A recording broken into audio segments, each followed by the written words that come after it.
Really, this house is charming. It gets such good light. Indeed. I want to start living here as soon as possible. While my in-laws laughed cheerfully, Farrell also nodded in satisfaction. Although we came to preview our new home, I hadn't expected it to be such a luxurious residence. As my in-laws and Farrell went ahead with plans on their own, my anxiety grew. Are we really going to buy this house? Unable to hide my confusion, Linda, our agent, quietly said to me, "Ma, let's talk in another room. There's something about the contract we need to discuss." Surprised by Linda's serious expression, I nodded. Led to a separate room, I was filled with anxiety. I thought she might press me for an immediate contract. However, what she said was completely unexpected. "You should run away immediately." What? Confused by her unexpected words, I asked, "Run away? What do you mean?" "I'm sorry for startling you so suddenly, but I've witnessed something." Linda began with an uneasy tone. The content of her words was shocking. "My name is Pamela Moore. I am 32 years old this year. My husband Farrell is the same age as me, and while we don't have children yet, we are seriously discussing buying our own house soon. I have been longing for the charm of a downtown apartment, but Farrell prefers a detached house with more privacy. This is particularly because of Farrell's parents. My mother-in-law, Hazel, is 65, and my father-in-law, George, is 66, relatively young for elderly people, but both have physical disabilities, so their lifestyle needs adjustments. When Farrell was a high school student, his family experienced a traffic accident during a trip, resulting in light injuries for him but severe ones for his parents. Hazel, his mother-in-law, hurt her back, and George, his father-in-law, sustained an injury that significantly impaired the function of one of his legs. Due to the accident, his parents were forced to quit their jobs, and their lives changed dramatically. After graduating from high school, Farrell worked diligently to support both the care of his parents and their livelihood. This demonstrates how deeply he values his family. We met through a mutual friend when we were 26 years old. My first impression of Farrell was that of a sincere person who valued family above all else. He always prioritized his parents, sometimes to the point of being overprotective. At first, I was a bit concerned that he might be worrying too much, but as I learned about his past, I understood why he acted this way. His kindness and deep love for his family attracted me, and I gradually developed deep feelings for him. Our relationship deepened gradually, based on mutual understanding and support. Eventually, our relationship developed, and we got married. Through this process, Farrell has been seeking a detached house that would allow his parents to live more comfortably.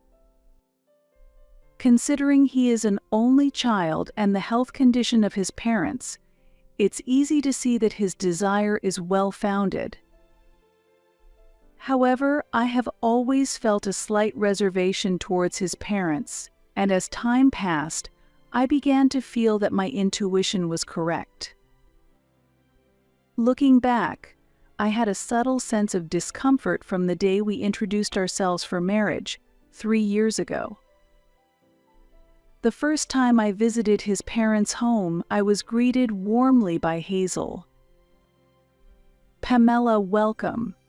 Our home is modest, but please make yourself comfortable," she said. "Thank you, I replied as I slowly stepped inside. I noticed her struggle with walking, just as Farrell had described before. Shortly thereafter, George appeared from the back of the room. "Pamela, nice to meet you. I'm looking forward to getting to know you better," he said. But he staggered as he walked, clearly struggling with the burden on his leg. This showed how the traffic accident had long-term effects, making work difficult for him. However, they were managing to make ends meet with the insurance payments they received. Understanding this background, I began to realize the source of the unease I felt. Seeing their condition, I was truly glad that I had brought the pizza we had bought in advance. Despite their physical inconveniences, my in-laws tried their best to provide a warm welcome, and I was deeply grateful and wanted to reduce their burden as much as possible. When I placed the pizza on the table, Hazel exclaimed with joy, "I'm sorry for having you prepare such a wonderful treat. Thank you so much. Let's eat right away," she said, reaching for the pizza without hesitation. I was a bit surprised to see them eating so eagerly, but their genuine expressions of joy warmed my heart. At that moment, Farrell jokingly exclaimed, "Hey, both of you starting without us? We're starving over here too." Hazel quickly responded, "Oh, I'm sorry. It's just that I haven't seen such delicious-looking pizza in so long I couldn't help myself. But don't worry, there's plenty for you and Pamela too," she answered with a smile. As she did, she placed a can of emergency food on the table, saying modestly, "I'm sorry, it's just this." George also smiled and thanked her, saying, "Thanks, dear." Seeing my surprised face, Farrell asked me, "What's wrong, Pamela? You look so shocked." I hesitated and muttered, trying to find the right words, when Farrell suddenly stood up, realizing, "Oh, I forgot the drinks." "Look, I've brought them," said George, carrying a tray with glasses for everyone, walking with a bit of a stumble but making a determined effort. "Thank you, Dad, Mom. I'm sorry, I should have prepared this." As I took the tray, I was shocked. The glasses were worn and some were cracked. The contents were just water. I saw my father-in-law fetching water from the bathroom earlier. Could it really be just tap water? "Thank you" was all I could manage to say. Eventually, my in-laws ended up eating almost all of the pizza I had brought, even though I had intended for it to be shared among all of us. They were holding the pizza box, repeatedly saying it's delicious, and ate very quickly, creating an atmosphere where I felt I couldn't join in. Farrell had no problem eating the canned side dishes. I had brought the pizza wanting them to enjoy it, which was fine, but the canned food was unexpected. When I happened to pick up a can, I noticed it was nearing its expiration date. I ignored it and continued to eat silently. I could hardly taste anything. Seeing my silence, Hazel expressed concern and asked, "Did the simple meal make you feel sick?" "No, that's not it," I replied. "You can be honest with us. Farrell told us your family owns a lot of land, so you must be used to a different level of cuisine. I'm sorry, we can only provide something so modest." At first, I felt like she was being spiteful, but it seemed she genuinely believed that. I was even more confused about how to respond. "It's not like that," I replied hesitantly, as Hazel looked at me weakly. "I'm sorry. Farrell might have told you, but we are physically disabled. That prevents us from going to the supermarket often, and we can't provide as much hospitality as we'd like. It's frustrating to think about what we could do if we were more able-bodied." George nodded in agreement. Faced with their remarks, I found myself at a loss for words. "It's enough, really, thank you so much." It was clear that despite their physical limitations, my in-laws were doing their best to make us feel welcome. With their inability to work, it's understandable that their lives are more frugal. We only had canned food and tap water to make do with. Although I prepared pizza for everyone, it was somewhat unsatisfying to see it quickly consumed by just the two of them. Yet Farrell didn't seem to mind, and I felt it might be inappropriate to say anything.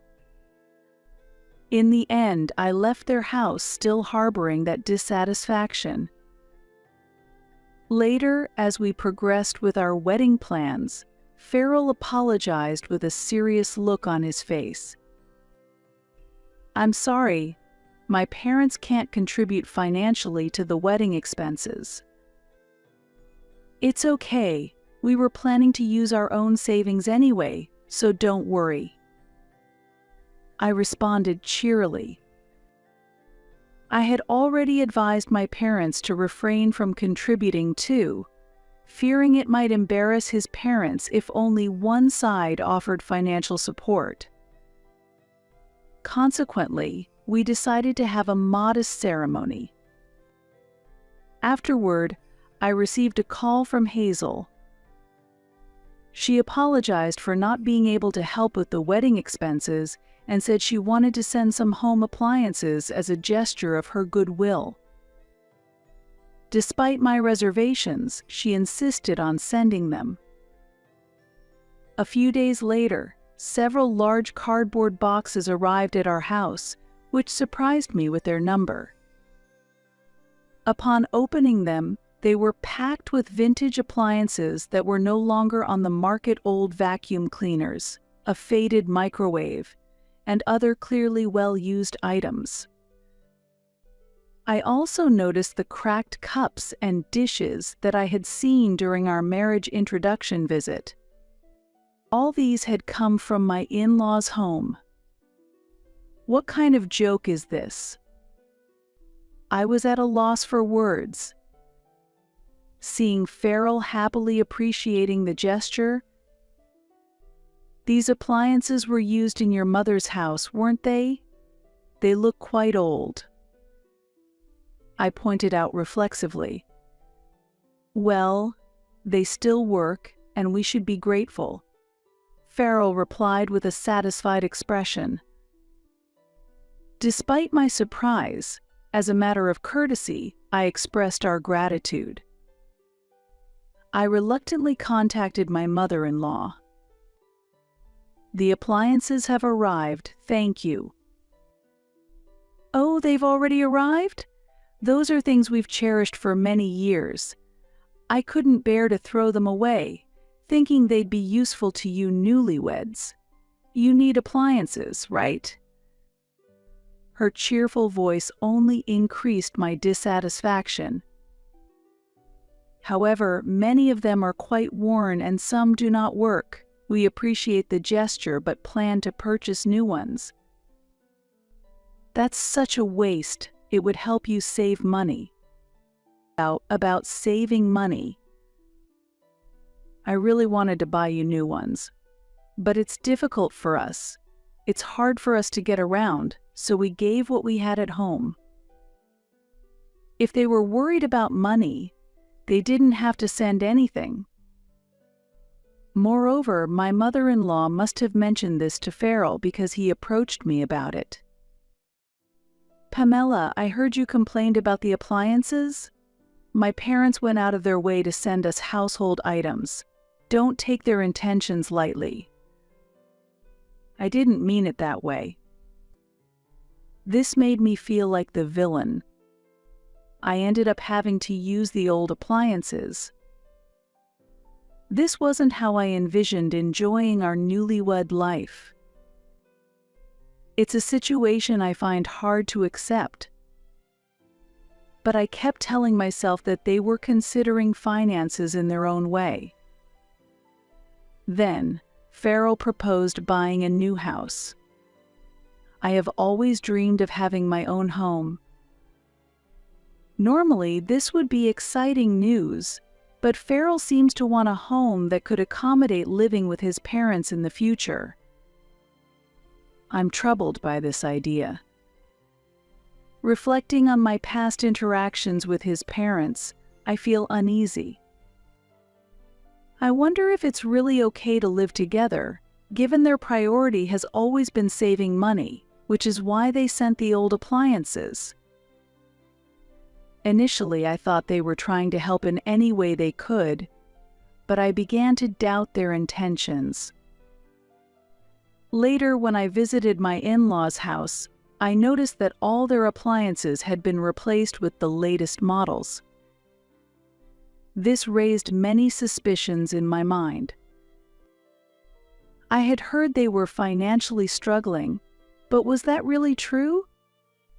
They used to say they couldn't go shopping due to difficulty in getting around. However, nowadays, it's easy to make purchases online without needing to visit physical stores. This made me think that perhaps they just repurposed their old appliances as a wedding gift for us. I couldn't bring myself to tell Farrell, but I felt anxious that living together might force us into a frugal lifestyle. Furthermore, considering their situation, I felt that a new construction was out of the question. I was worried that they might suggest choosing a low-cost, aging house. Contrary to my concerns, they seemed to want a solidly built home. In fact, they were already looking at some properties. Seems like things are moving along, I said, perplexed. Yes, I took a drive last weekend and found a wonderful new property that I really liked. Farrell responded as if it were obvious. Why didn't you tell me about this? I felt left out and downhearted. Discussions about the house I was supposed to live in were being made without my knowledge. Feeling dissatisfied, I decided to go see the property. Farrell, his parents, and I headed to the real estate agency. On arrival, the agent quickly approached us. She was a young and attractive woman.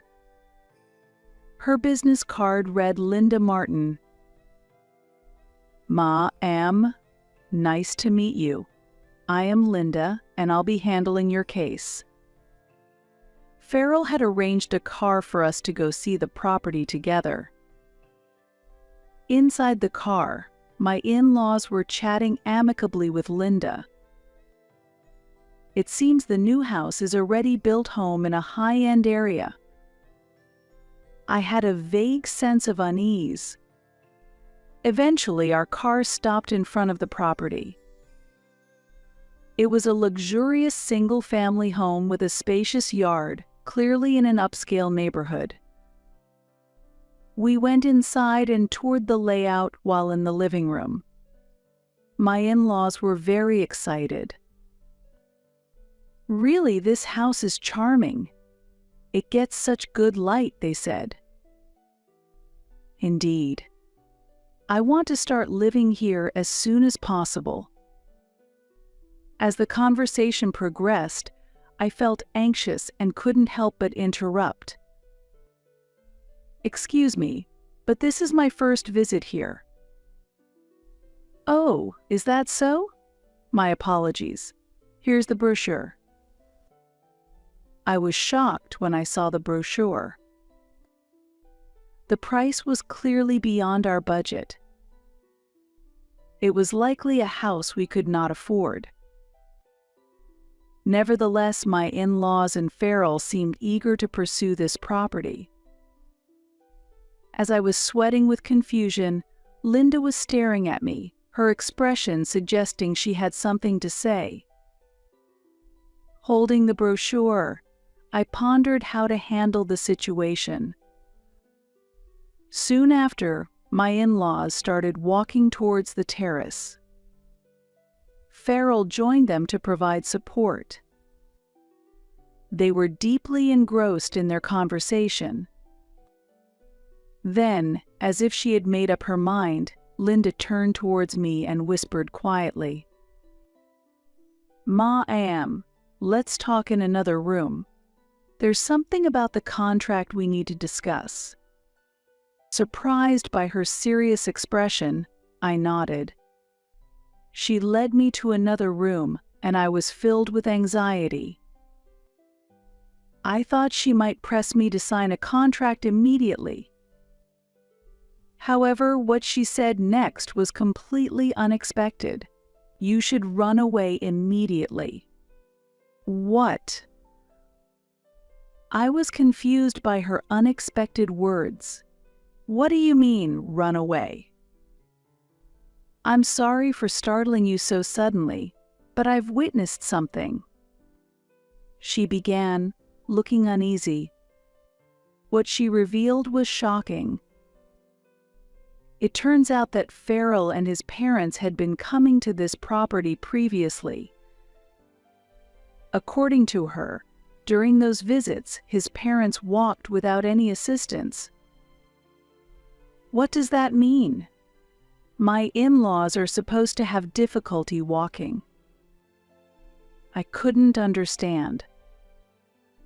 They always seemed to struggle with walking. That's why working was difficult for them, and shopping was a challenge. What on earth? I only managed to say that. Would you like to see for yourself?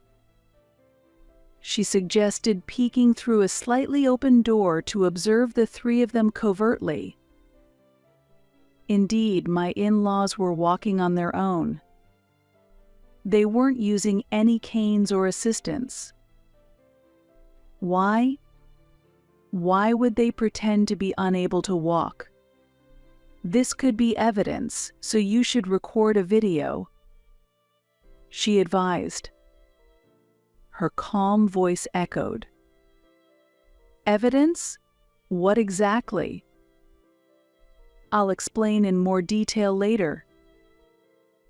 Following her instructions, I shakily took out my phone and recorded a video of my in-laws walking.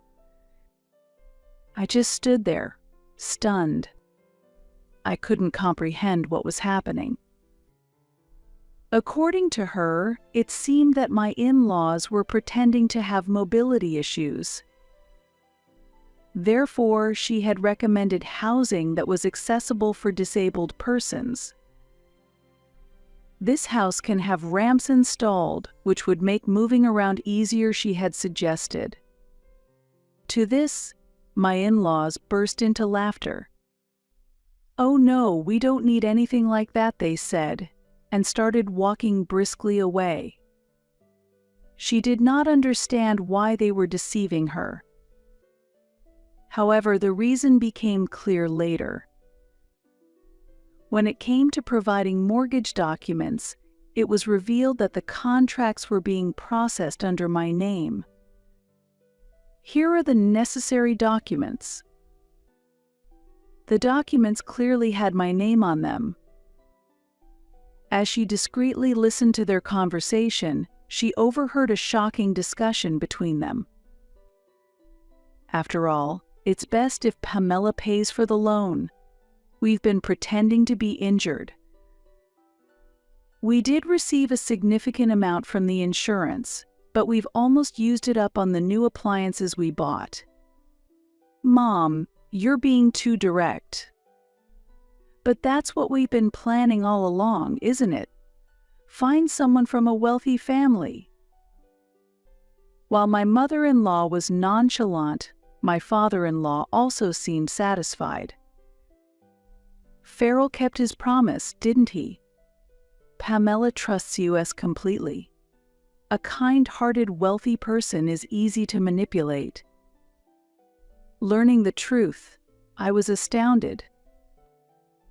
My in-laws had deliberately pretended to have mobility issues to fraudulently receive insurance money.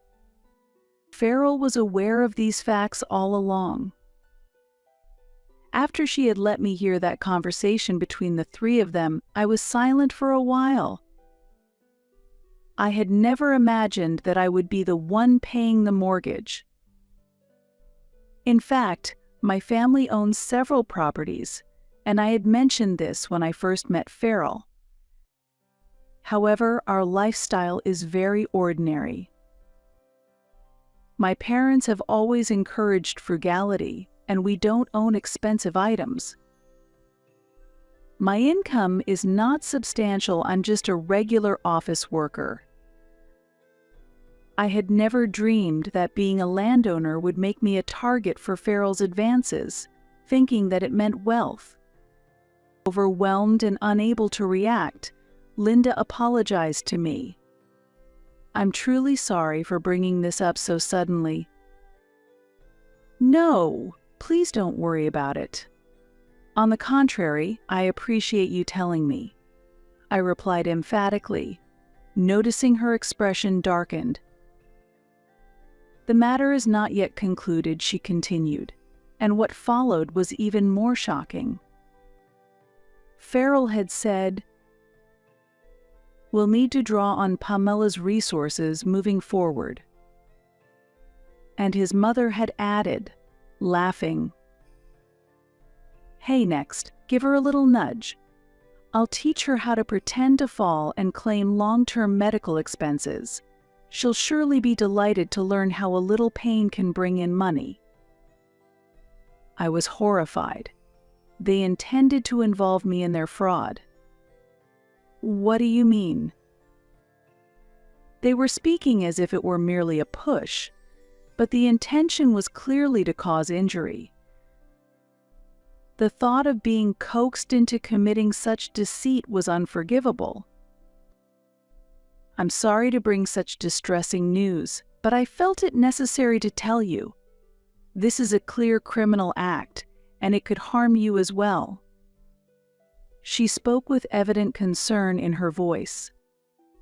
The implications were hard to believe and even harder to accept.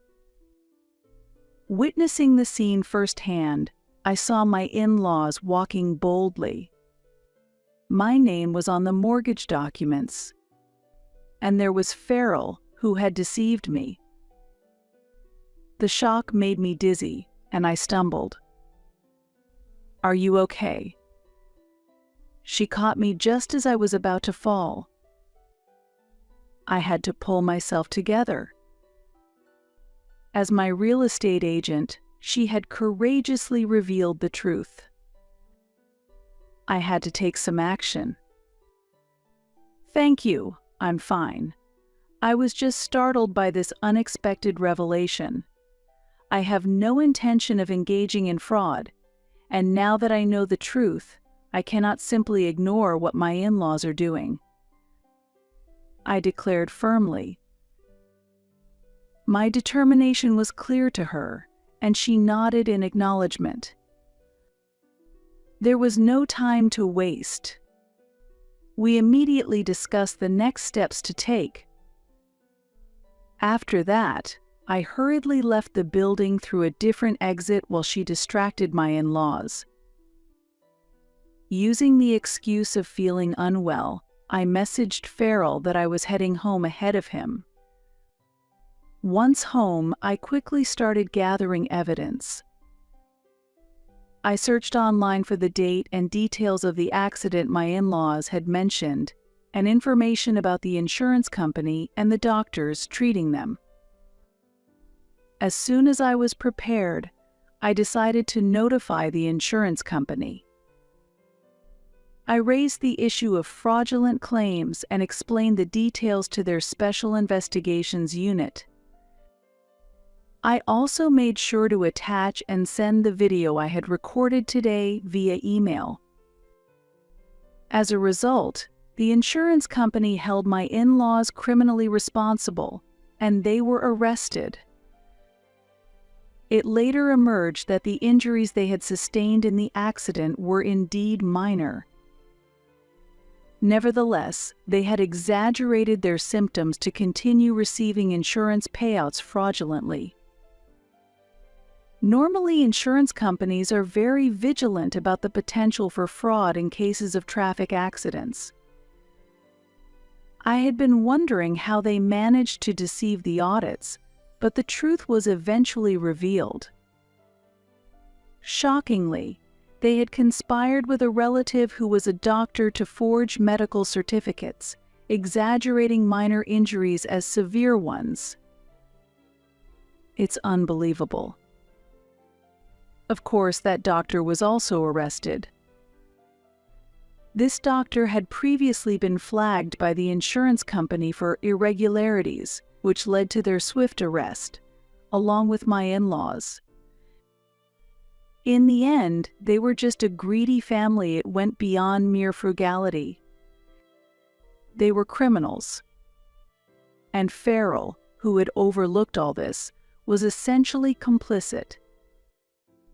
I brought everything to light and filed for divorce.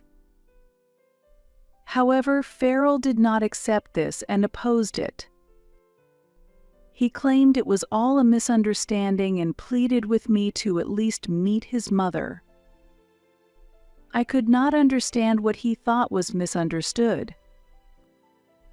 I had no desire for a reunion, but there was something I still needed to say. Together with Farrell, I went to the prison where his parents were being held. Due to the gravity of their crimes, they received indefinite sentences without the option for fines. As a result, my in-laws were incarcerated. Stepping into the visiting room, I saw that his mother already looked dispirited. Separated by an acrylic panel, I fixed a sharp gaze on her. "Mother-in-law, you've been committing fraud for a long time, and you intended to involve me as well? Why would you do such a thing?" Her response was feeble. "What do you mean, such a thing? There was really an accident, and initially I truly was incapacitated. But even as my condition improved, I thought we could benefit from continuing to claim for medical expenses." I was astounded that she didn't seem to recognize the criminality of her actions. I responded firmly, "What are you talking about? That is clearly a crime. It's incomprehensible that you would coerce me into wrongdoing." At that moment, Farrell interrupted. "No, it was just an easy way to make money. It was a mistake, but I thought you'd understand, considering how your family has wealth and lives comfortably. You get it, right?" Fed up with Farrell's flippant attitude, I reached my limit. "What? Don't mix things up. Both my parents and I work honestly. We don't think about making money through crimes. This is unforgivable as a human being. Please never contact me again." At my forceful words, both Farrell and his mother were visibly shocked. The true nature of Farrell and his mother was clear. I had never imagined they were such terrible people. They only thought about making easy money and exploiting others. Even after being arrested, there was no sign of remorse. Feeling that I could no longer deal with this situation, I left Farrell behind and walked out of the prison. I would never come back here.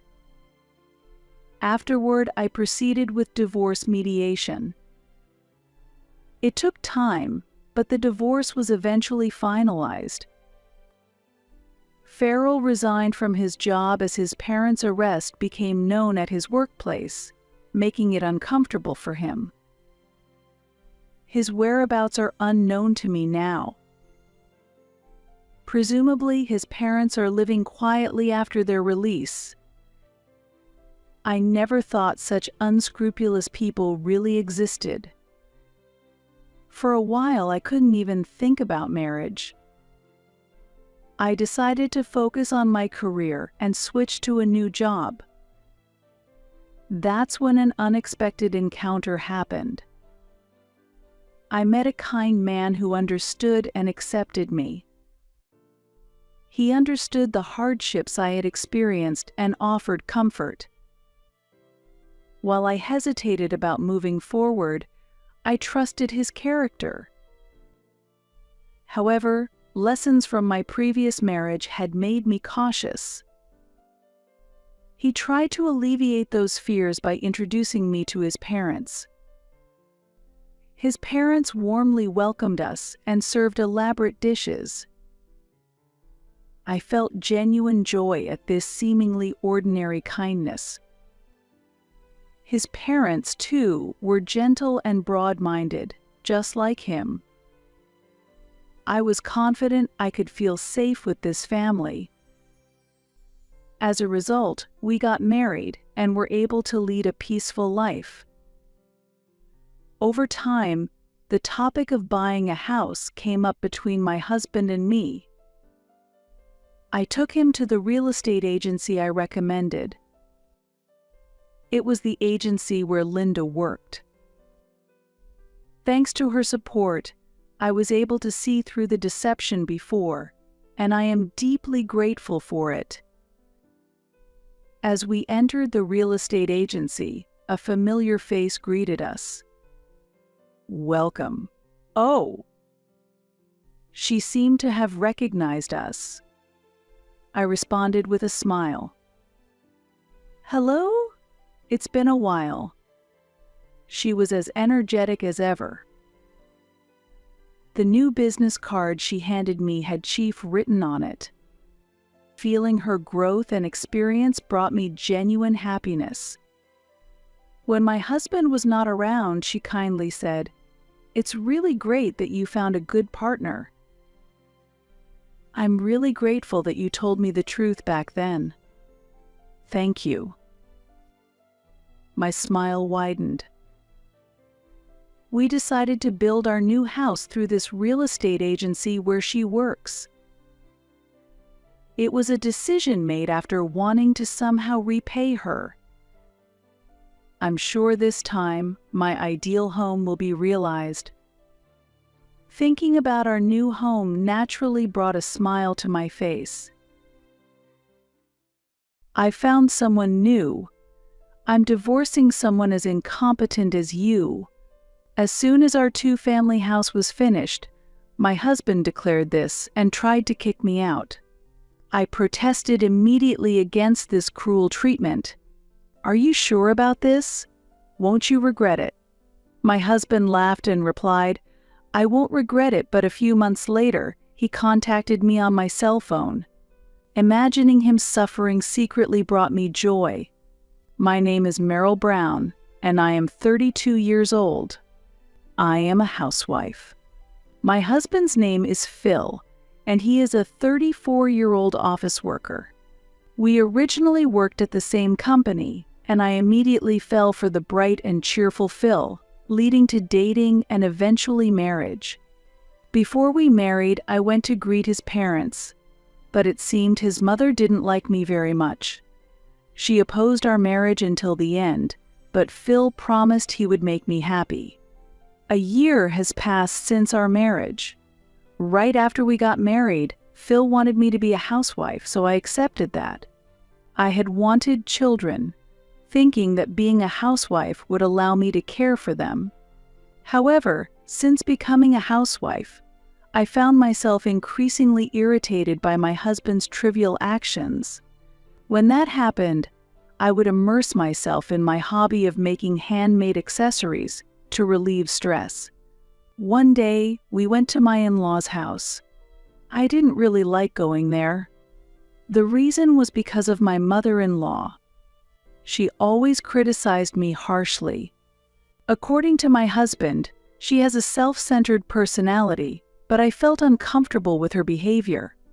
As soon as we arrived at the in-laws' house, my mother-in-law threw a cold glance at me and questioned, "Still no children?" When I answered, "Not yet," she snorted and mocked me. "Incompetent and unable to have children, why did Phil marry a woman like you?" Receiving a provocative glance from my mother-in-law, I felt indignant enough to retort. However, I knew that reacting would not resolve anything, as it always had been like that. So I tried to suppress my anger. While feeling uncomfortable at my in-laws' house and wanting to leave soon, my husband made an unexpected remark. "I'm planning to build a 2-family house. How about living together with my parents?" I was surprised by my husband's sudden suggestion. I had not heard of such a plan and argued against it, but my husband kept pushing the conversation forward. "My parents are getting old, and it will be tough for them to live alone from now on, so let's live together." My in-laws clearly looked pleased with my husband's words. Honestly, I was opposed to this idea. The thought of living with my selfish mother-in-law horrified me, but I hesitated to say something that would spoil the cheerful mood. As I showed a displeased expression, my mother-in-law immediately furrowed her brows and glared at me. "Meryl, what's with that displeased look? Are you opposed to living together?" "Humph, honestly, I'm not keen on living with you either. But since Phil has suggested it for our benefit, you have no right to oppose, do you?" Her statement made me angry. "Do you have a complaint?" Since the head of the household, your husband, has decided a wife should obey. While saying this, my mother-in-law smirked. Seeing her like this made me worried. Finally, alone with Phil in the car on the way home, I confronted him. "There's no problem, right?" "I'm worried about my parents. We're getting along well, aren't we? Besides, it's a 2-family house, so we'll hardly see each other." "It's not about that. Why didn't you consult me first? I wasn't informed about building the house or living together. I thought you would definitely oppose if I told you, so I kept quiet. Besides, you also said before that you wanted to live in a house, right? My salary has increased, and we have savings, so it's not a problem." I was stunned by Phil's thoughts. He seemed to feel nothing from my concerns and started talking about the new house. Even as I listened to him, I was not convinced in my heart. Especially, the thought of having my mother-in-law in the house every day clearly made me anxious. I could easily foresee that if any problems arose, Phil would undoubtedly support his parents, which only made me feel worse. Months had passed since the house plan was revealed, and the situation was progressing steadily. I repeatedly told Phil that I was against it, but I couldn't persuade him. If we ended up living together, I would undoubtedly feel suffocated even while at home. Just thinking about it made my mood sink. Then one day, something happened on the way home from shopping. At dusk, I saw Phil, dressed in a suit, walking alone through a bustling street. It was at a time when he should have been at work, and I wondered why he was there. Feeling suspicious, I secretly followed him. "Sorry I'm late. Have you been waiting?" There, I witnessed it. The woman Phil rushed to was about my age. The woman beamed up at my husband and immediately took his arm, starting to walk through the crowd. Witnessing this unbelievable scene, I was shocked, but my mind remained clear. That night, I confronted him when he returned home late, showing him the photo I had taken on my phone. "What is this all about? Explain this to me." Phil's face clouded over, and he hesitantly began to speak. "My mother insisted that I meet her just once." "What?" "She seems to have decided that it's your fault we don't have children. She keeps telling me to divorce you." That was the first time I heard from Phil about his mother's scheme. She wanted to divorce us and remarry him to a woman she preferred. I was astonished and gasped at her outrageous plan. Certainly, every time we met, she had harsh words, but I didn't know she was pushing Phil to get a divorce as well. After hearing that story, I brought up the topic of the two-family house again. "We really can't build the house. Your mother hates me." As I said this with tears spilling, Phil apologized. Feeling that Phil, who did not even try to console me, was ultimately on his mother's side, hurt deeply. "Meryl, I'm not thinking of having an affair. This is just me temporarily complying to appease my mother. Please understand." Phil said this as he looked at me. Honestly, even if it was just his mother's opinion, I never wanted to feel this way again. But if I insisted on my feelings, it would only put him in a difficult position. Phil had also mentioned how he was frustrated with his mother's whims. After much deliberation, I made him promise not to cheat and reluctantly agreed to accept his mother's matchmaking arrangement. Phil repeatedly emphasized that he had no intention of divorcing me, so I decided to trust him. However, something that betrayed my trust occurred. "I've found someone new. I'm divorcing someone as incompetent as you." I was astounded by Phil's statement. Just before moving into the new house, I was left dumbfounded as my husband, Phil, began to explain his reasons. After that, I reconsidered everything. Living with my parents would threaten our peaceful everyday life because of the strained relationship between you and my mother. She will never accept you. However, during this time, the woman I met through matchmaking really pleased my mother. Seeing her talking happily with my mother made me realize this is what I was looking for. I was infuriated to the point that I even got a headache due to Phil's selfish reasoning. I had never imagined he would break his promise not to cheat. When I confronted him about it, to my surprise, he became defensive and started blaming me. "It's your fault. You never try to get along with my mother, and your attitude makes her aggressive. My mother really wants to get along with her daughter-in-law, to cook together and such. But because you refuse, her dream can never come true." My mother-in-law's words seemed clearly exaggerated. Although Phil understood his mother's selfishness, I was shocked that he believed such stories over what I said. "You are incompetent and can't earn money," my mother said. "You made many mistakes back when you were still working, and I didn't want to make this choice, but if we can't show my mother a grandchild, then we should consider divorce. You're saying it's solely my fault we can't have children. It can't be helped. I can't think of having children with you. Maybe it's because you're not attractive enough." Phil's cruel words made both him and his mother's behavior beyond my comprehension.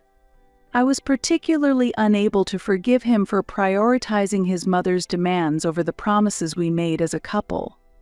The new bride, Betsy, is a kind woman, bright like the sun. My mother appreciates her bright personality and thoughtfulness. She told me she would approve our marriage with her, and hearing that made me happy. "So please, Meryl, let's get a divorce." Phil said this while putting his hands together and pleadingly looking at me. I no longer felt any love for such a husband. I didn't need such a husband, it was time to end it. Rage boiled up from within me, a seething, burning feeling. But despite seeing how I felt, Phil continued with his self-centered statements. It seemed he was misunderstanding something. Where did he get the idea that I was incompetent and couldn't earn money? Anyway, I no longer felt like forgiving my husband. "Are you sure about this? Won't you regret it?" When I asked, Phil confidently answered, "I won't regret it." You really are understanding. That's one thing I've always admired about you." He said this, praising me with a sense of superiority.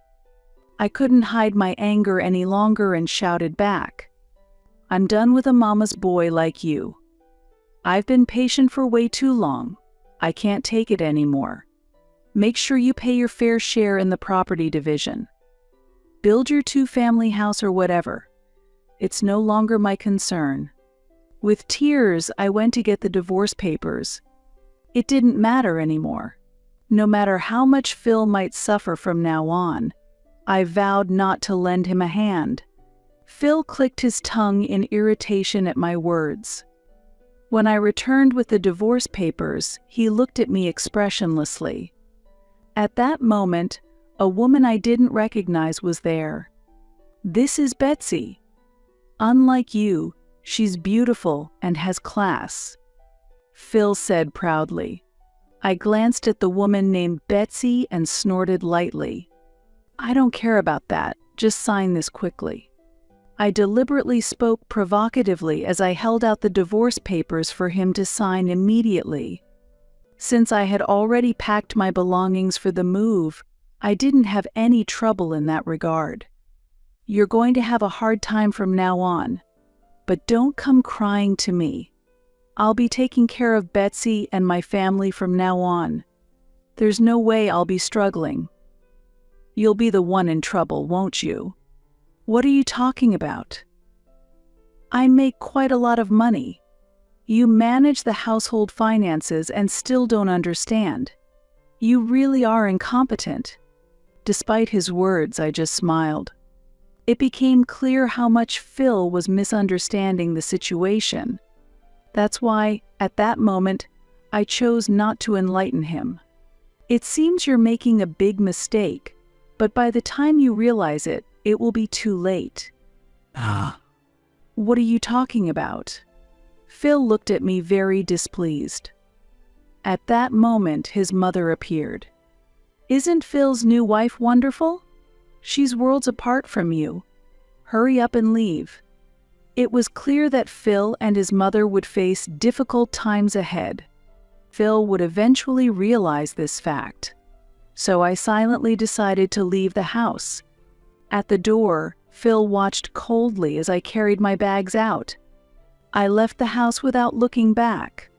Several months later, I received 10 missed calls from my ex-husband.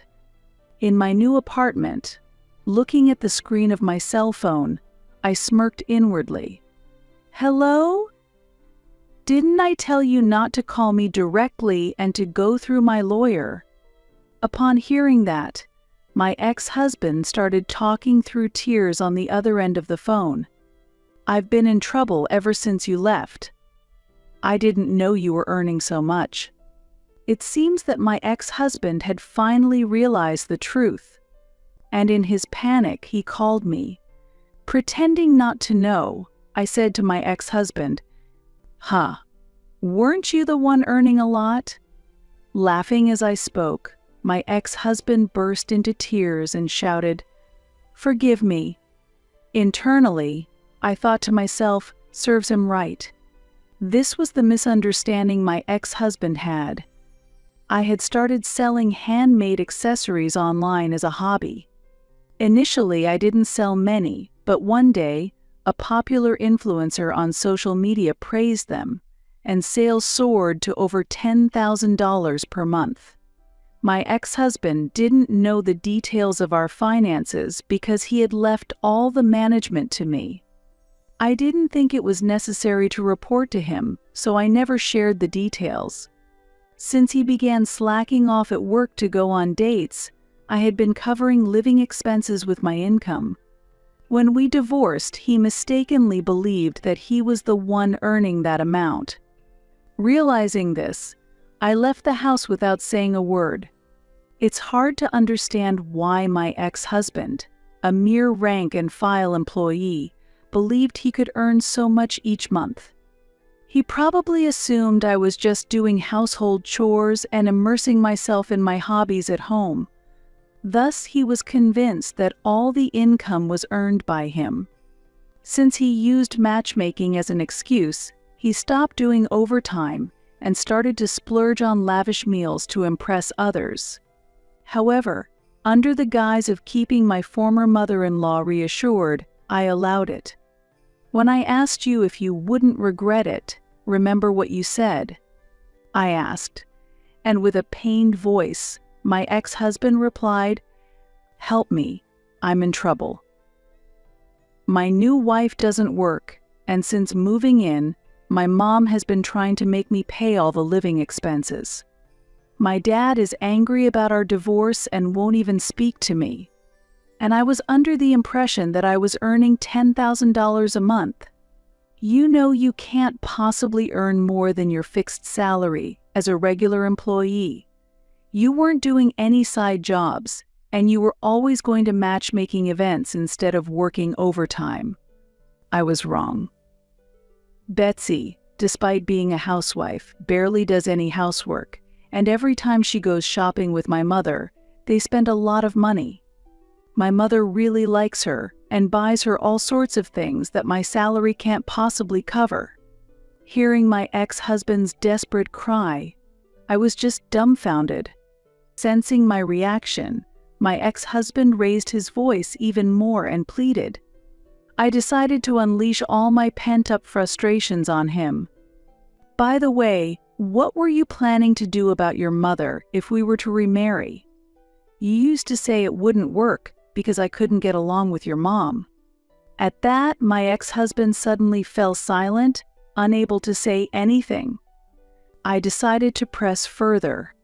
"I haven't forgotten what you said. Betsy is more considerate, and like the sun, you said. If your son makes everything brighter by buying all sorts of things, then that should be fine, right? I, who you no longer needed, left properly. What are you dissatisfied with? What? Are you sulking now? You used to love me. Since I started living with Betsy, I realized how much you were accommodating. Life has become poorer and more modest than when I was with you, but maybe if you came back, we could live like before." He began to speak with a hopeful voice. I was just dumbfounded by his attitude and could only sigh. "I'm surprised your accessories are so popular. I saw you making the same things every day and thought something was odd. Oh, and I still love you, you know? Ultimately, I can't think of anyone better than you." Hearing my ex-husband speak in such a wheedling tone made me shudder. I knew I had to refuse firmly, or he would keep pestering me with more calls. Just thinking about it made me feel sick. It's absurd. My feelings for you are a thing of the past. I have a new partner now, and I'm not even considering going back to you. By the way, I'm living comfortably in a spacious house out of state now. I don't have the stress from you, I'm freed from household chores, and I've started a business with my handmade accessories. It's going quite well. As my ex-husband continued to say unreasonable things, I decided to be a bit spiteful. Laughing sarcastically, I said, and he sounded frustrated. "Surprised that I'm actually making a living from the accessories you belittled." "I'm surprised too. So, no, I'm not thinking about remarrying you, and I have no intention of getting back together with you. Anything else?" As I spoke calmly, my ex-husband stammered and showed his anger. Honestly, his shouts didn't affect me anymore. As his verbal abuse escalated, I made it clear. "Make sure you pay your share of the property division, okay?" After hearing those words, my ex-husband suddenly went silent and with a trembling voice pleaded, "Please forgive me." Hearing that, I immediately hung up the phone. I don't want anything more to do with him. Afterwards, my ex-husband called several times, but I never answered. Eventually, the calls stopped, and I felt truly relieved to have finally severed the troublesome ties with him. It was also settled that my ex-husband would pay me the agreed portion of the property division. However, because most of his salary was being used by his new wife and mother-in-law, my ex-husband ended up having to take out loans to make the payments for the property division. Now, he is reportedly working day and night to pay off those debts. Meanwhile, my business selling handmade accessories is thriving, and I'm building a great relationship with my new partner, making every day fulfilling.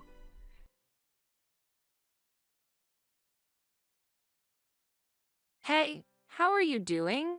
Where are you now? It had been a week since my husband and in-laws moved without saying a word to me. In such a situation, I received a phone call. Why do I have to tell you that? You're not smart. Why would you say that? You're really a noisy woman. I'll forgive you if you apologize. Moreover, if you do the housework, I might even give you a spare key. How about that? It's a nice proposal, isn't it? I naturally sighed at such an absurd proposal. Who do you think will do such a thing? What is someone incompetent like you talking about? Incompetent? Isn't that about yourselves? What? How dare you? I could tell my husband was talking to someone else on the phone. Huh? Oh, I see. That person was probably. Mom says she wants to talk. Before I could agree, it switched to my mother-in-law. Hello, can you hear me? Yes, I can hear you, but are you still alive? What are you talking about? Because you're jobless now, right? I'm listening carefully. You've been deceiving me, haven't you? What a disgraceful woman. My husband must have lied to his mother to maintain his dignity. Which one of us is more disgraceful? What should I do? Why are you silent? Say something. At that comment made my anger rapidly grew. Although it's rough, I decided to tell the truth to this ignorant old lady on the other end of the phone. The truth about my husband. You seem to be misunderstanding something. It's not me who was fired. Are you trying to add shame on top of shame? Isn't it you who should be embarrassed? What are you talking about? That's ridiculous. My mother-in-law seemed unable to hide her anger. I'm not joking. In fact, our comfortable life so far is thanks to me. Stop it. She was more stubborn than I thought, and it seemed she wouldn't understand. It seemed unlikely she would accept the truth as it was. At that moment, I made a decision. If that's the case, I'll divorce my incompetent, jobless husband. What? Do you really understand what you're saying? If you do that, you're the one who will suffer. Don't worry. You should be the ones worried. This is going nowhere. Before you hang up, why don't you verify that he was fired? After saying that, the call ended. About 5 minutes later, my husband called again, probably after hearing about it from his mother. However, I did not respond to the phone. From then on, they all will have to overcome even more challenges. And I waited for the right moment. Whether it worked or not, what my husband and his parents faced was not just simple hardship. My name is Anna.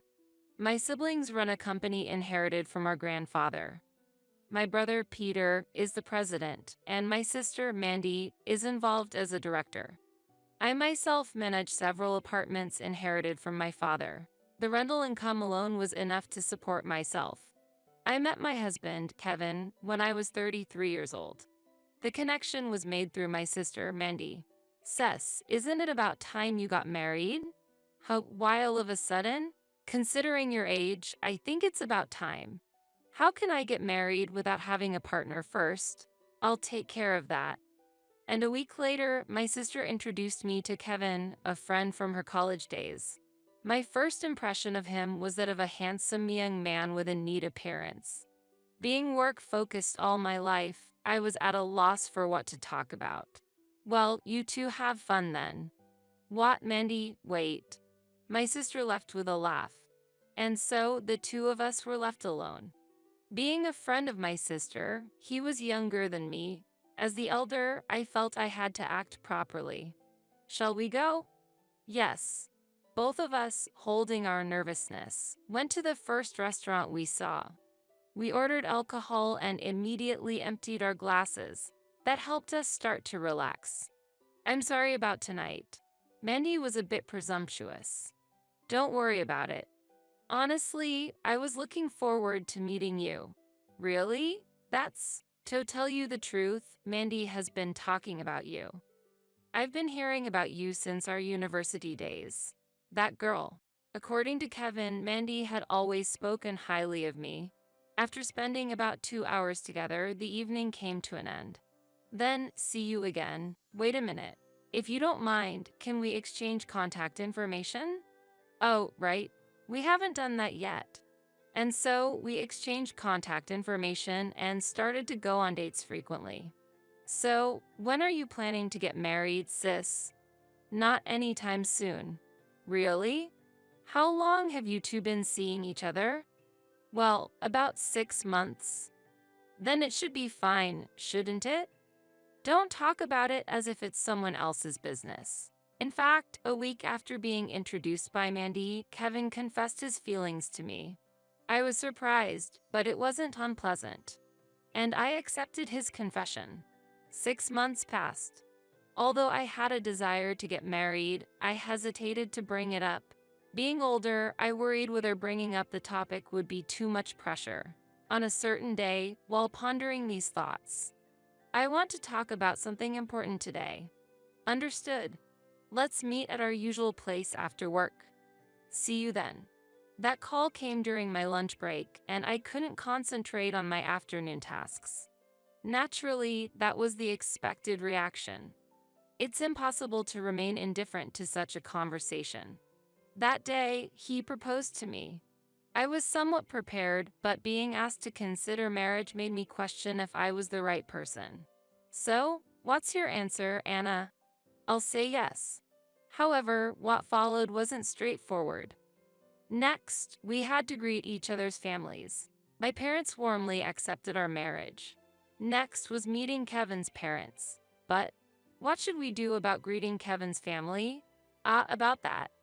Yes, Kevin seemed somewhat downhearted, as if he didn't want to go there. There's something I need to tell you. Actually, I want to keep your job a secret. Why is that? My father doesn't mind, but my mom. According to Kevin, his mother-in-law had an unusually strong sense of pride and wouldn't accept a wife earning more than her husband. It seems that his late grandmother was also like that, and she firmly inherited that mindset. So please, I'd appreciate it if you could manage the conversation well. Kevin requested that from me. Faced with such a request, I couldn't refuse, but I was still worried. I understand keeping it a secret, but can we keep hiding it forever? I think it'll be okay. He didn't provide details at the time, but I had no choice but to trust his words. And we scheduled a visit to my in-laws' house a week later. Aren't you worried? A bit nervous, yes. I'll be by your side. And remember what we planned. Got it. When the doorbell rang, my mother-in-law greeted us. Good of you to come. Please come in. Thank you. As we were led into the living room where my father-in-law was sitting. Glad you could make it. Have a seat. Thank you. I caught a glimpse of Kevin's tension at that moment. We came to talk about something special. We're considering getting married together. Is that so? Anna, what do you do for a living? As expected, the question came. This inquiry was anticipated. According to our plan, I was to say that I work in an administrative position through a temp agency. In reality, it wasn't a complete lie, as I occasionally help out at my brother's company. That decision was made for such reasons. I'm currently working in an administrative role. I see. What do you think, Dad? If it's an administrative job, there shouldn't be a problem. Then it's okay to get married, right? Yes, I have no objections. Thank you. While exchanging conversations, I excused myself to the bathroom halfway through. And on my way back to the living room. Wait a moment. I was approached by my mother-in-law. Yes, what is it? It was the moment I had hoped to avoid. What is that? Which one? That expensive-looking item you're wearing. She was pointing at the necklace I was wearing. Oh, this is. As you'll be a wife from now on, such things are unnecessary. Take it off here. Excuse me? Shall I help you? My mother-in-law tried to forcefully remove my necklace. No, I can take it off myself. Saying so, I removed the necklace. This necklace was originally a gift from Kevin for my birthday. I tried to explain this several times, but it seemed to my mother-in-law like nothing but excuses. Also, change that outfit. Too much leg exposure. It's unpleasant. Why must I be criticized like this? As I was confused, Kevin came and asked what was happening. What's going on? It just took a bit longer. I'll be back soon. Okay, got it. My mother-in-law cut off my response. Remember what I just said. Don't forget it. I'll come by to check occasionally. Your response? Yes, I understand. I couldn't refuse. I was just exhausted from being compliant. Though I returned to the living room, I couldn't bring myself to say anything. I wanted to avoid saying anything unnecessary and being criticized again. Something happened? No, nothing. I blamed someone in my mind for how I felt, but I couldn't hold Kevin responsible. All I felt was a desire to leave this place as soon as possible. I don't remember the details of the conversation that followed. Somehow, we reached an agreement and returned to Kevin's house. First, let's start by finding a place to live together. Yes, that sounds good. We visited various properties together, but I couldn't forget the words of my mother-in-law. Before I knew it, the property was contracted in my name. At that time, I never thought this would become a big problem later on. Thus, we got married and became a couple. However, the smooth marriage life was only at the beginning. Anyway, let's keep this from my mom going forward. Can this really work out? It'll be fine. Kevin's baseless confidence only fueled my anxiety. And that anxiety became reality. As much as possible, we tried to avoid contact with my mother-in-law, but one day, a month after getting married, I came home from work to an unexpected visit from her. Mother, why are you here? Just came to see how you two are doing. But what were you doing at this late hour? I was at work. You're supposed to be in an administrative job, aren't you? Yet, you come home this late. I looked at Kevin and he gestured for me to deny it. It seemed he meant to keep this fact hidden. There was a bit of overtime today. Making excuses. You were actually out having fun, weren't you? I wasn't out having fun. Really? Mom, that's enough. But anyway, we're doing fine without any problems. With those words, my mother-in-law seemed convinced and left without further comment. I'm sorry. I didn't expect my mom to come. Maybe we should tell her the truth? It's okay. Leave it to me. But this means we're continuing with the lie. It's fine like this. Don't make me repeat myself. Was it necessary for me to be told this? Despite being newly married, my trust in Kevin began to waver. However, there was one good thing. Kevin's approach worked, and the visits from my mother-in-law stopped. At least, it was a temporary relief. Until I noticed something suspicious one day at noon. Huh? Why are Kevin's shoes here? Hesitantly, I stepped inside. At that moment, I saw Kevin lounging on the sofa, sipping on alcohol. What are you doing? Oops, surprised, he dropped the beer can he was holding onto the floor. Inna, why are you here? I came back to pick up something I forgot. What happened to work? I wasn't feeling well, so I came home early. I see, but you're drinking, so you must have recovered? Well, they say alcohol is a cure-all. But it looks like you've had quite a bit? There were already 6 empty beer cans lined up on the table. Moderation is key, right? I think drinking too much isn't good. Kevin didn't respond. I remembered the document I had forgotten and headed to the bedroom. Glancing at the living room casually, I saw Kevin, despite my caution, now drinking whiskey. Try to cut back a little. How? Aren't you running out of time? That's right. I'll hear the details when I get back. Take care. Actually, I wanted to ask in detail right there, but as Kevin said, I was running out of time. Is something bothering you? No, not really. My siblings said you seemed a bit down. Sorry, it's really nothing. Are you in any trouble, Kevin? Does it seem that way? Kind of. It's the only thing I could think of. I was at a loss for words. First, I'll focus on work. Yeah, that's probably best. After work, I met up with my siblings to talk about the recent events then.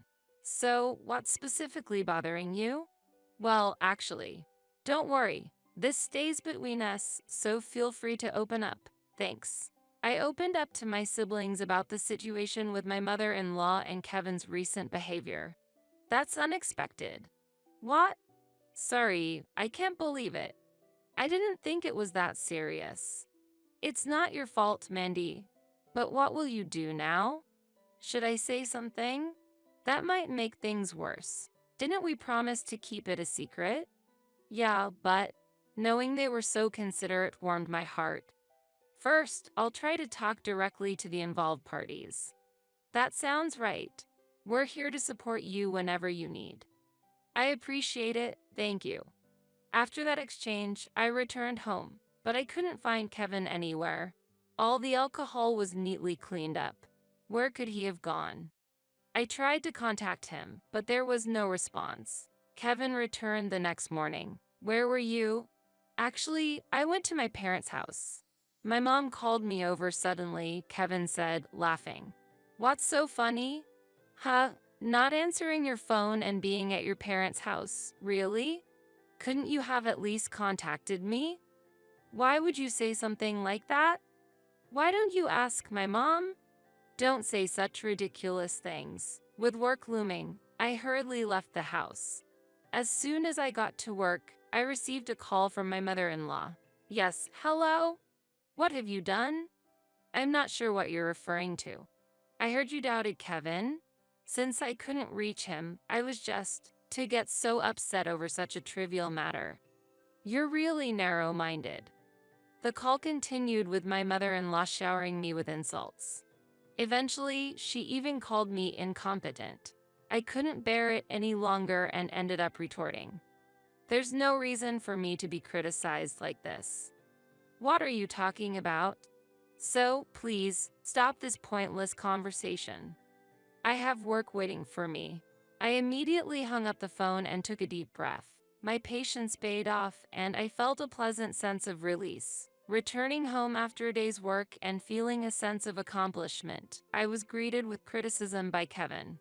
I heard you said something terrible to my mom? I didn't say anything terrible.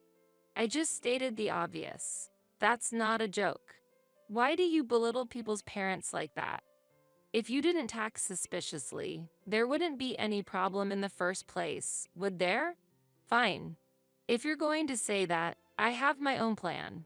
Afterward, Kevin made a call as if he was enjoying something. Once the call ended, he announced, "Look forward to it." The change came 3 days later. What is this? I was utterly stunned as boxes piled up in the room. Confused and bewildered, Kevin returned with my in-laws. Seeing me, Kevin said with a laugh, "Why such a face? Didn't I tell you to look forward to it? Let's live together from now on." At that moment, everything clicked. Kevin had arranged for us to live together behind my back. That call was indicating his plan. Isn't this method too authoritarian? Why would you think that? Kevin proposed this cohabitation thinking of us. He's really considerate. But there are no available rooms. That's strange. Kevin said there were 2 empty rooms. Those 2 empty rooms were reserved for future children, not for living with my in-laws. But with their belongings already moved in, there was nothing I could do. From that day on, my life changed drastically. Is breakfast ready? We don't prepare it so early in our house. That doesn't concern us. From that day, I started waking up at 4 a.m., and that was just the beginning. Eventually, a specific event led me to vet revenge against Kevin and his family. House chores naturally fell to me, not by choice, but because they would be neglected otherwise. Feeling this situation was unsustainable, I consulted with my siblings again. What's going on? That's unbelievable. Don't worry, leave it to us. My siblings rushed from their workplace directly to our house. Their purpose was to speak directly to Kevin and his parents. Oh, Peter and Mandy too, what brings you here? We heard you've been quite freewheeling. That's not true. Really? Deciding to live together without asking and dumping all household chores on Anna?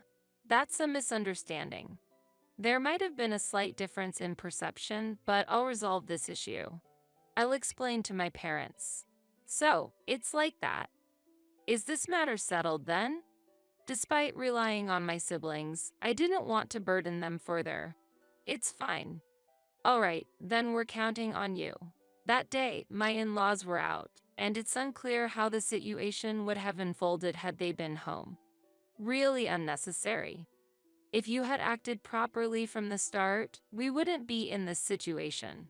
Relying on your siblings, aren't you ashamed? As Kevin and I were arguing, my in-laws returned. Why are you talking so loudly? The whole neighborhood can hear you. Actually, Anna reported us to her siblings. Reported? She's making us out to be problematic. A wife doing such a thing. But the problem originates from you. Forcing cohabitation and dumping chores on me, right? That's natural and there's no problem at all. It seems you need to be educated. At that moment, Kevin seemed to be contemplating something. Causing more trouble would be a hassle. I've got a good idea. After he whispered something to my mother-in-law, she said, "That's a good idea. Your brothers run a company, right?" "Yes, what about it?" "What if disgraceful rumors about that company were to spread? In the worst case, the company might not survive. What are you planning to do?" "Something like this." Kevin then showed me his smartphone screen. On the screen, there were baseless allegations about my brother's company. "If you listen to us, we'll leave this information as it is. But if you pull another stunt, you're going to make this public?" "Exactly. Understand this and don't repeat such actions." It was clearly a threat. To protect my siblings' safety, I had no choice but to comply with their demands. However, Kevin's actions went beyond mere threats. One day, when my mother-in-law was absent, the truth was revealed. "You must have noticed, but I've quit my job." "Is that really a path you chose yourself?" "Why do you ask that?" "Just curious."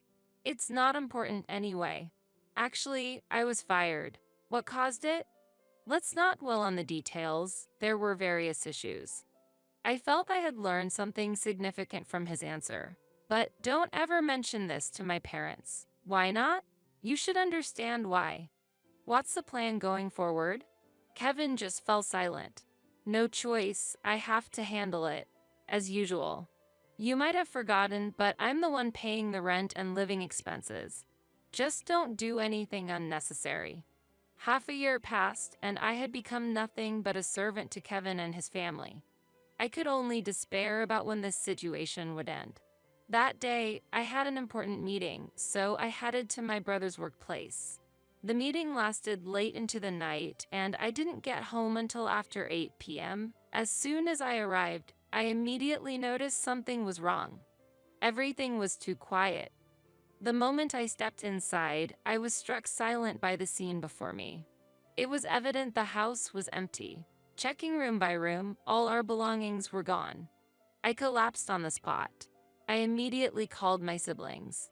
"Is something wrong? I need you to come to my house right away." "Understood." "I'm on my way." 30 minutes later, my brother and sister arrived. "What in the world happened?" "Nothing's left. It seems everyone decided to move out without me knowing." "How did it come to this?" "What's that?" "Did you find something?" "Yes, something's on the table." "Really?" What my brother found seemed to be a note left by Kevin. The note read, "For us, you are no longer necessary. Hence, we've decided to move. We've taken the money in the dresser with gratitude."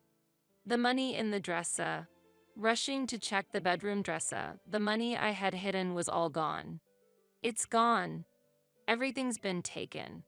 About $10,000 was missing. I made a mistake. I never thought the hiding spot would be discovered. What's our next step? Faced with that question from my brother, I had no immediate answer. But my sister's remark provided a new perspective. But why such actions? What benefit does this bring? What do you mean? This situation essentially forces a divorce, doesn't it? That's it. Exactly. Huh? Thank you. Huh? Oh, sure. With Kevin and my in-laws gone, this situation turned into a significant turning point for me. Why are you so pleased? It's kind of scary. Can we talk for a bit? So, I began to share my plans for the future with them. The details concern me, but if you have decided on this, Anna, I think it's fine. It's odd for me to say this since I introduced Kevin, but I want you to go ahead with all your might. At that point, I avoided contacting them directly. Considering their nature, I expected some form of communication from them. So I adopted a wait-and-see approach. A week after they left, "Hey, have you been well?" As expected, I received a call from Kevin. "Hey, how are you doing? Where are you now?" It had been a week since my husband and in-laws moved without telling me a word. In such a situation, I received a phone call. Huh? Why do I have to tell you that? You're not smart. Why would you say that? You're really a noisy woman. I'll forgive you if you apologize. Moreover, if you do the housework, I might even give you a spare key. How about that? It's a nice proposal, isn't it? I naturally sighed at such an absurd proposal. Who do you think will do such a thing? What is someone incompetent like you talking about? Incompetent? Isn't that about yourselves? What? How dare you? I could tell my husband was talking to someone else on the phone. Huh? Oh, I see.